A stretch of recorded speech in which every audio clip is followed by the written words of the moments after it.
गलती का एहसास दिल को छू लेने वाली कहानी।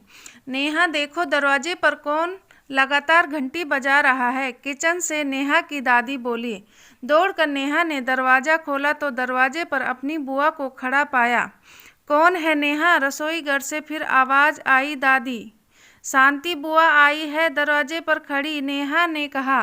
नेहा के मुंह से शांति का नाम सुन कुछ देर के लिए दादी सन्न रह गई। साड़ी का पल्लू कमर से निकालकर नेहा की दादी पल्लू में हाथ पहुँचते हुए दरवाजे पर आ गई।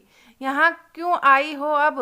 गुस्से में लाल होकर दादी ने शांति से कहा। दादी का रौद्र रूप देखकर नेहा थोड़ा घबरा गई। दादी हाई ब्लड प्रेशर के मरीज थी, अतः जल्दी से रसोई से एक गिलास पानी लाकर दादी को दिया। पानी का गिलास हाथ से अलग करते हुए दादी बोली, नेहा अपनी बुआ से कह दो अपना बोरिया बिस्तर लेकर उस दिन की तरह यहाँ से निकल जाए जैसे उस दिन हमारी इज्जत को दांव पर रख कर निकल गई थी। माँ की कटु बात सुनकर भी शांति दरवाजे पर ही खड़ी रही।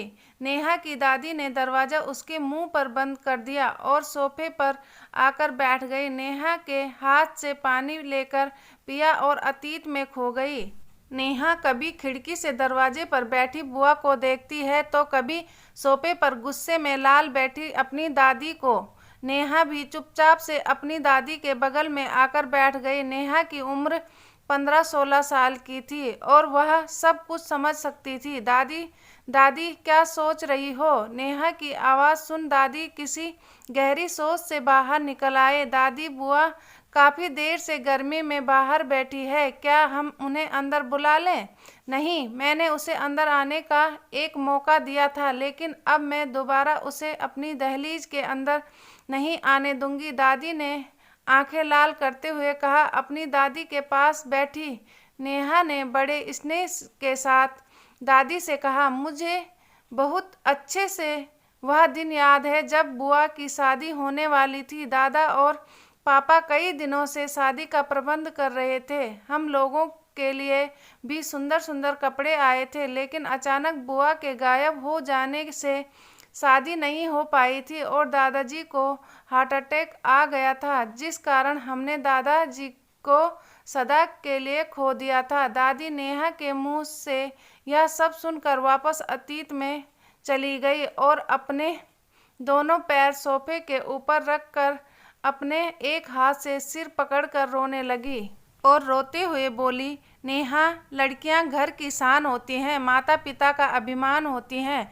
जब वह कोई गलत कदम उठाती है तो माता पिता की बनाई हुई इज्जत 2 मिनट में मिट्टी में मिल जाती है। तुम अपने माता पिता के साथ कभी ऐसी हरकत मत करना जिससे उनका सर सदा के लिए झुक जाए। नेहा ने अपने हाथों से दादी के आंसू पोंछे और कहा, दादी वह एक नाजुक समय था जो बीत गया।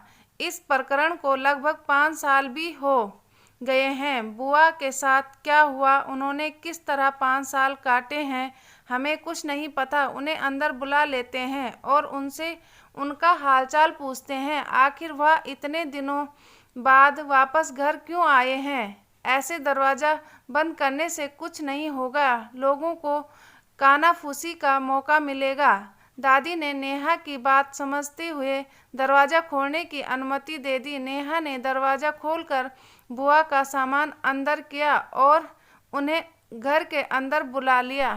शांति घर के अंदर आते ही अपने घर को देखकर रोने लगी। पिताजी की तस्वीर के आगे जाकर माफ़ी मांगते हुए रोते रोते ज़मीन में बैठ गई। नेहा ने पानी का गिलास आगे बढ़ाते हुए बुआ को दिया। पानी की 1-2 घूंट लेकर बुआ अपनी माँ के पैरों पर सर रखकर रोने लगी। इसी बीच नेहा के माता पिता भी अपने काम से वापस घर आ चुके थे। शांति को घर पर देखकर पहले नेहा के पिता को बहुत गुस्सा आया और वह उसका हाथ पकड़कर बाहर निकालने लगे। नेहा की मां ने समझाते हुए अपने पति का गुस्सा शांत किया और सुझाव दिया कि शांति से उसके बारे में पूरी जानकारी लेते हैं और उससे पूछते हैं उसने हमारे साथ ऐसा क्यों किया था।